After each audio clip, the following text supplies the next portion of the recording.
So, what's the difference between a low carb diet and a low fat diet?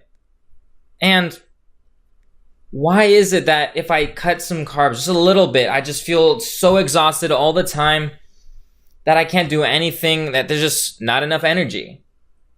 Now, you may have heard that low carb diets work. You may have heard that low fat diet work. They both do, but let me show you which is better and why you feel that exhaustion.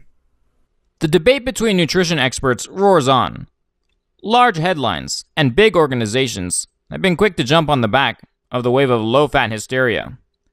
But is this really the best diet? Then came the low-carb diet.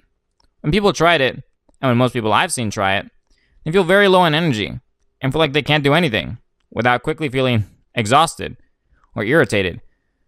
However, people that maintain their low-carb diets with military discipline have seen something incredible. The fat just starts falling off. Did fat fall off the low-fat dieters? Clinical studies have shown this to be the answer. Kind of.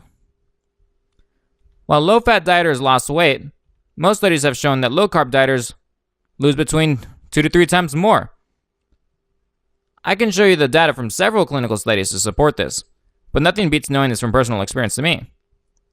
When I recommend low-carb diets, frequently, the fat loss can keep an even low-disciplined dieter enthusiastic about reaching his or her weight loss goal. What about the feeling of tiredness and sluggishness that is generally attributed to the low-carb diet?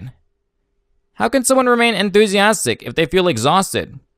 Surely, only someone with the willpower that would make Atlas blush could accomplish a low-carb diet over the span of a few weeks to get to his or her goal.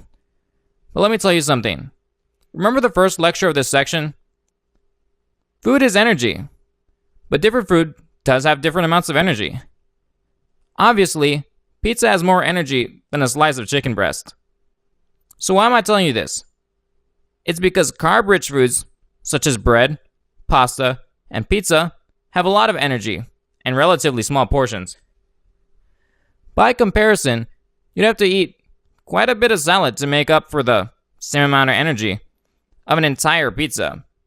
So the problem of feeling sluggish and exhausted really lies in the fact that there's an energy problem. So am I saying to cut the bread, pasta, and pizza?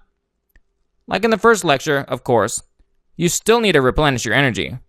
So if not carbs, should you just eat salad all day? Or should you eat chicken breast and salmon?